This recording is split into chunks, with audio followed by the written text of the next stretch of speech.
In the heart of medieval Europe, where life was simple and survival was never guaranteed, farming was more than work. It was existence itself. Long before the hum of machines and the rhythm of engines, the land shaped the rhythm of life. Every sunrise, every season, every prayer was tied to the earth beneath one's feet. For the medieval peasant, the soil was both a burden and a blessing. It fed families, clothed them through the flax and wool it nurtured, and demanded endless devotion in return. This was not farming as we know it today. It was an act of faith. At the dawn of each year, the farmer looked to the sky and the soil, hoping both would be kind. The turning of the seasons dictated everything. Spring was the promise, summer the labor, autumn the reward, and winter the test. Every year repeated the same ancient cycle, handed down through generations who asked for little more than survival. In the small villages that dotted medieval Europe, nearly everyone worked the land. A few lords owned it, but most toiled upon it. Serfs, bound to the estates of their lords, were not slaves, but neither were they free. Their homes, their fields, even their tools, were part of a system that tied them to the earth in ways few modern people can imagine. Each morning began before the sun. The low call of roosters echoed across damp fields, and farmers stirred in their cottages. Their homes were made of timber and clay, their roofs of straw. The air was cool, heavy with the smell of smoke from the hearth.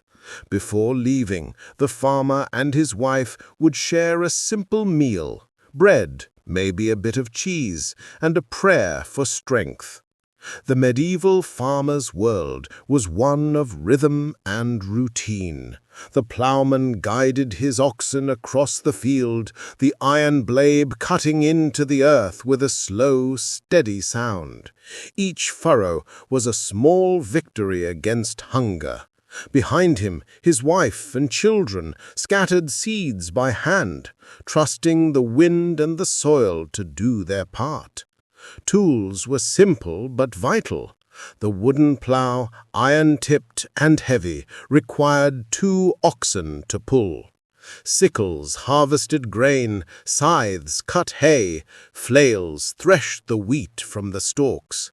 Every tool carried the weight of necessity, each one crafted by the village blacksmith, maintained with care, and passed from father to son.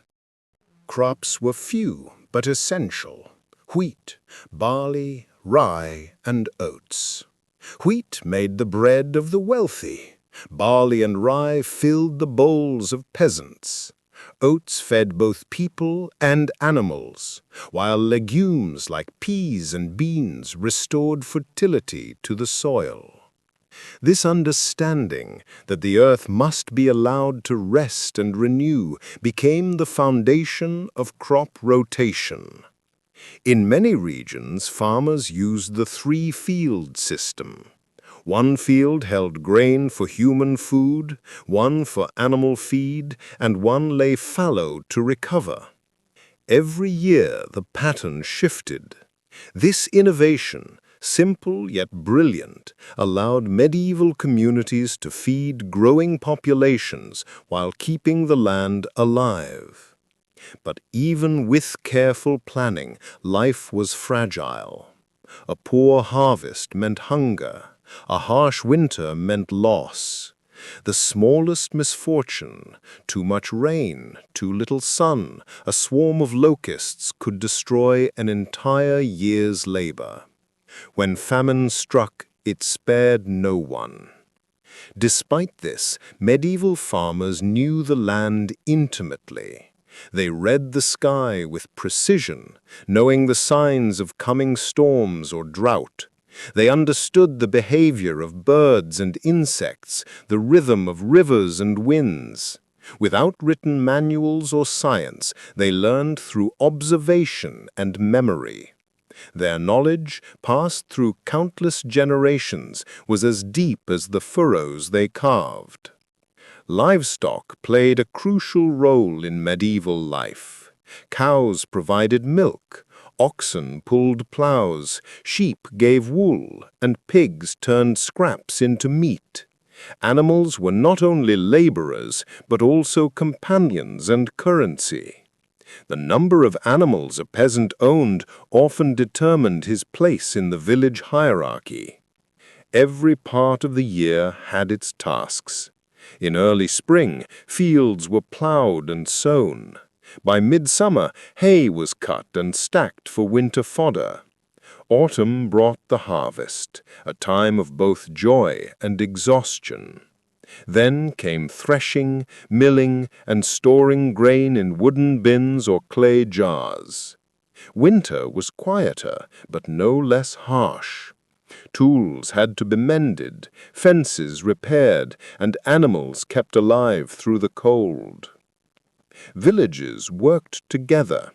No one farmer could survive alone. They shared oxen, tools, and labor. When a new roof was needed, the village helped raise it.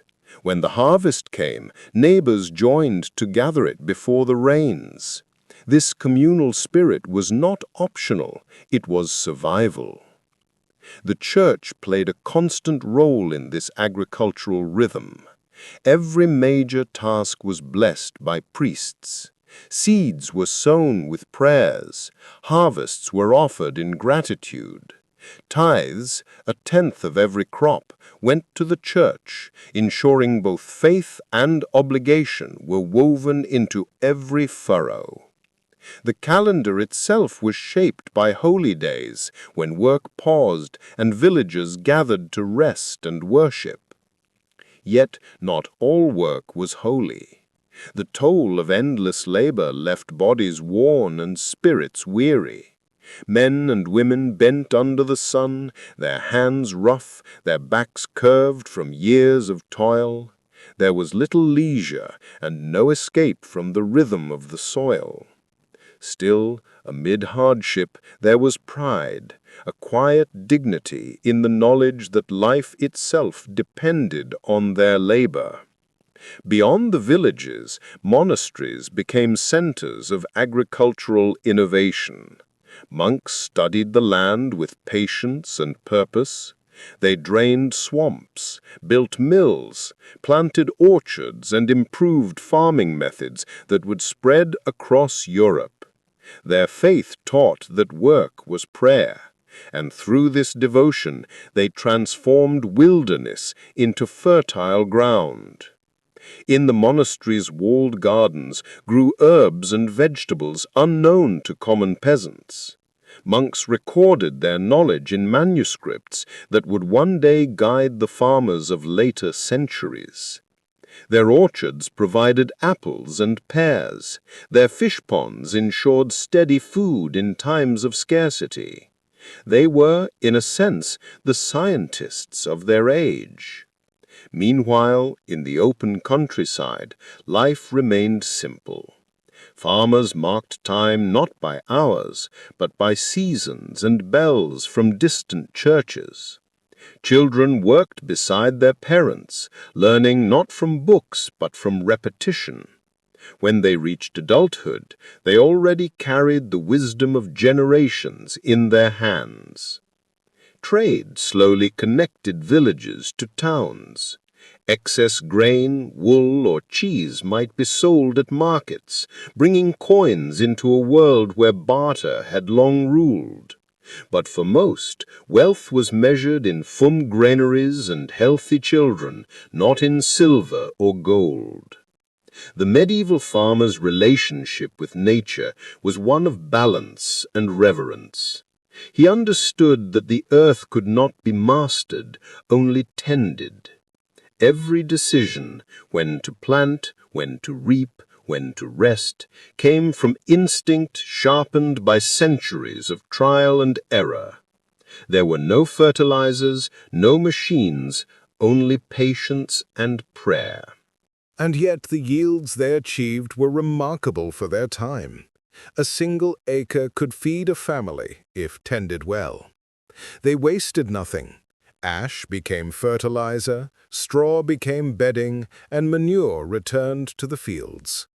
Sustainability was not an idea, it was necessity. In the evenings, as the sun dipped below the horizon, families gathered by the hearth. The day's work had ended, but tomorrow's never truly waited. Bread was shared, stories told, and gratitude offered for what little they had. The crackle of fire and the murmur of prayer filled the humble cottage.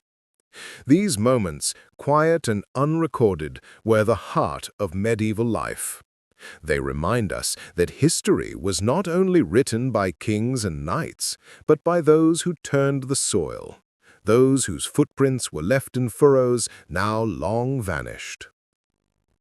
As centuries passed, new tools and ideas began to change farming. The heavy plow spread across Europe, opening dense clay soils. Watermills ground grain faster than ever before. But the essence remained, the eternal dialogue between human and earth. Even in times of war and plague, the fields called. No matter who ruled, who fought, or who fell, the soil still demanded its due. Farmers carried on season after season, their endurance anchoring a world in turmoil. Today, much of their knowledge is forgotten. We farm with machines and measure success by yield, not connection. But the medieval farmer's life, though harsh, held a wisdom we have lost. They knew the earth's moods, its limits, its generosity. They farmed with humility, not dominion. Their art lay not in technology, but in patience, in the gentle rhythm of the plow, in the trust that seed and sun, faith and labor would bring forth life once again. When we look at the rolling fields of Europe today, the hedgerows, the villages, the patterns still etched in land, we are seeing their legacy. The fields may have changed, but the spirit of those who tended them lingers still, carried in the wind that moves through every grain of wheat. The medieval farmer's world has vanished, but its lessons endure. That the land remembers. That survival depends not only on what we take, but what we give back. And that in the endless cycle of growth and decay, there lies a kind of sacred balance, the lost art of medieval farming.